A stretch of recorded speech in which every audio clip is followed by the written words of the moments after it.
I am quite proud of myself. I should have done an unboxing, but I didn't. This is going to be a propane tank cover that will ultimately look kind of like that for my propane tank to sit in outside. I am on step 2 and I've already had to undo it. I put it together. See, this side is done and loosely like they said so far. And I took it apart because I thought, oh no, that's supposed to sit inside that lip. Well, no, because it won't fit. So I'm putting it back together and I'll show y'all steps as I go along, but I am putting something together by directions. This is a lot simpler than that was. Okay, now it is attaching the side panel B to side panel A. But when I do that, how am I supposed to get to where the screws go? So I'm going to try, I don't know. I'll figure it out, but it's like, shouldn't I be able to screw from the outside? But then I get it, then the screws aren't hidden and it's not pretty.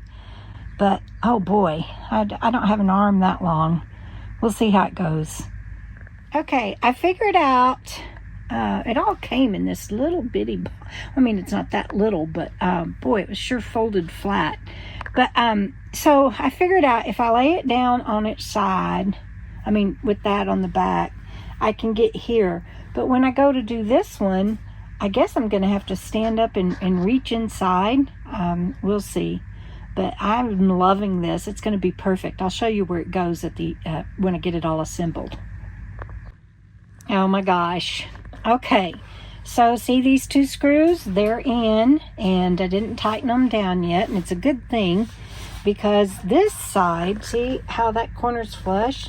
This side, it's not flush. See? And it doesn't match the holes.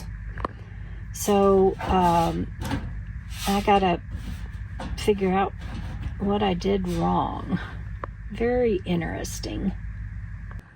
All right, turns out I didn't do anything wrong on assembly. It just wasn't square, so I had to use my foot and use my leg, and then let me see if I can do this without anyway, and then I'm left-handed, so let me get, okay, so then I had to hold my foot, my heel there, my leg there, and tighten the screws. But one more side. All right, I turned it back over and I've got everything tightened down and good to go. I will tell you that I had 2 screws left over. Oops, there goes one. But I had 2 screws. There's the other one.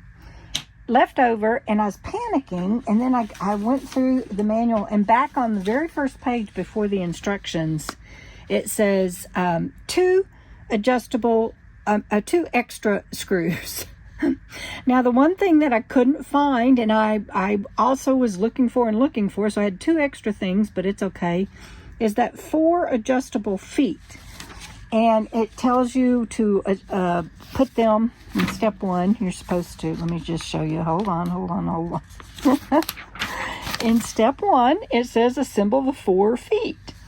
Well, I was looking. They were already on here.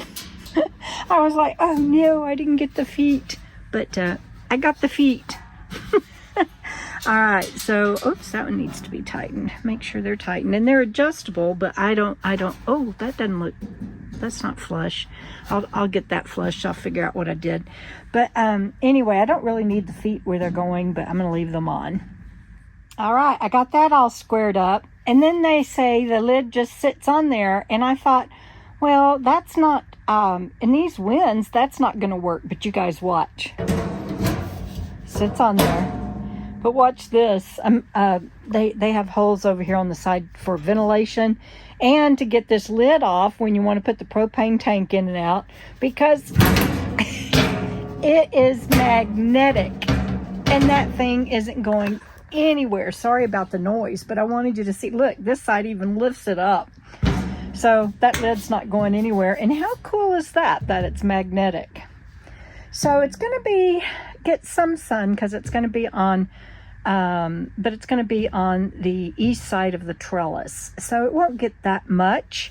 And I will put something on top of it. But let me show you where this is going to go. I did it. Do y'all ever put anything together like this? I know a lot of you probably do, and especially the guys watching this. But this was actually kind of my first assembly that, at least that I remember.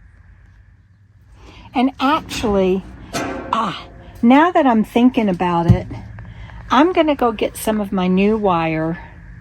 I don't need the 3-foot though. But I'm going to get some wire and put in there because the tank isn't going to cover the corners because it's round. And I don't want this to be a snake den. This is some leftover screening that I had from us doing the decking around my shed and casita. And I'm going to fit it down in the bottom and cut the hole. Hopefully it will help with snakes. I think I got it cut to the right size to get down in there, but I'm going to tape the edges. I know it's going on the inside, but my thought is that I want to disturb the coating as little as possible to prevent as much rust as possible over time. Save me less painting jobs. I don't know how I mismeasured this so badly, but I did. There's like a big gap over here that got the green tape around it, but I have a solution. I will cut this in the middle, and it can then go on the sides. Almost there. Getting there. So it is, sorry about the shadows. I'm going to get a marker, and I'm going to cut a little bit here and here. I'm going to leave some. And it's still not snake proof because I think they can get up through there. But I'm going to ask our resident snake expert and my friend Everett if I can put steel wool there and if that will work. It's on all 4 corners right there. And see, I can come up from the outside there. So anyway, I think that for now, that tank's gonna have to hold that in place for sure. It might not even, it's may not be snake proof.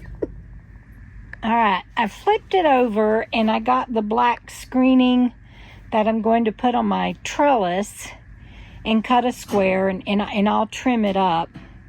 But I want to see if maybe both the pieces that I had already done, I'll put those on the inside, and this on the outside. I screwed it on with the legs.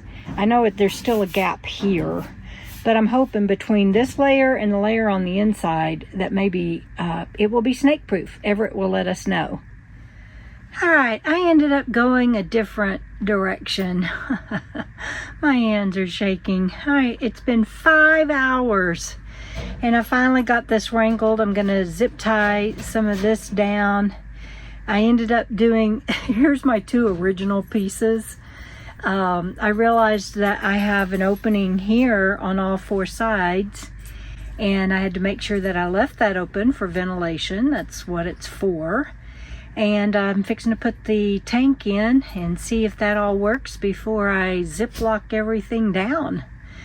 But I think I got it.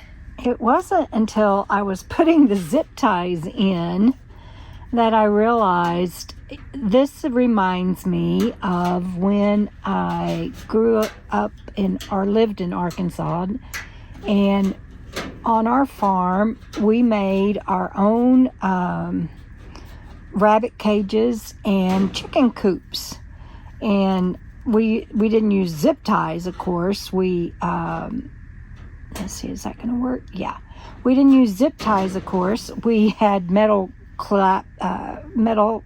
rings and a tool to clasp the ring. But I was like, oh yeah, that's what this reminds me of. all zip ties are on. I did 3 on either side of the corners just so that something couldn't slip through there. Where the metal plate is, it's screwed in twice, so I didn't need but 1 in the middle.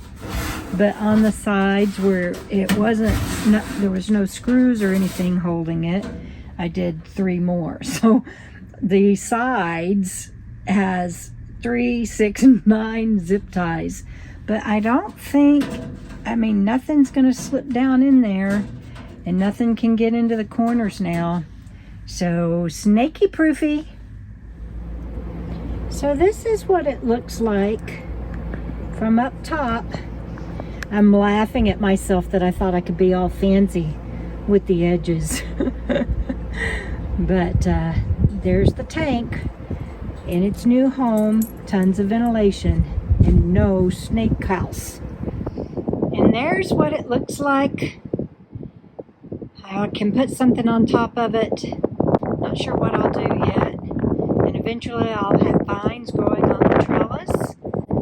But there you go. What do you think? That was a whole day's work for me. Of course, I need something smaller there, but that will work for now. Otherwise, can't use it as a table. But that will work for now.